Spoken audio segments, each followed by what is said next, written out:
উৎসব এলেই বিপুল সংখ্যক মানুষ প্রিয়জনের সঙ্গে সময় কাটাতে ছুটে যায় গ্রামের বাড়িতে।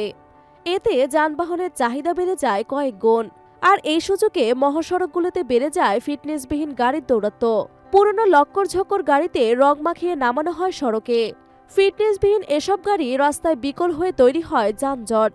এতে ঘরমুখো মানুষ পড়েন ভোগান্তিতে। এবারও আসন্ন ঈদকে সামনে রেখে পুরনো ও ফিটনেসবিহীন গাড়ির মেরামতের হিড়িক পড়েছে।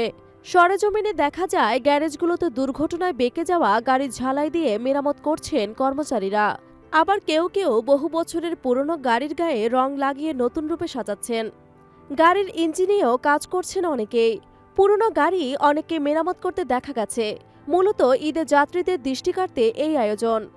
ওয়ার্কশপের কর্মীরা বলছেন, প্রতি বছরই ঈদের 1-1.5 মাস আগে থেকেই এমন শত শত গাড়ি গ্যারেজে আসে।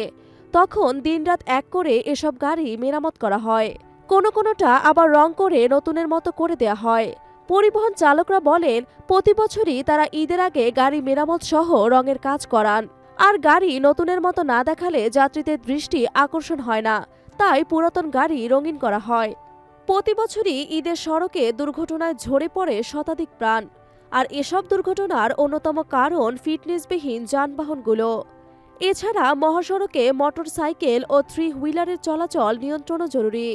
সর্বোপরি নিরাপদ ঈদযাত্রা নিশ্চিতে হাইওয়ে পুলিশ ও প্রশাসনকে বহুমাত্রিক তৎপরতা চালানোর তাগিদ বিশেষজ্ঞ ও খাত সংশ্লিষ্টদের।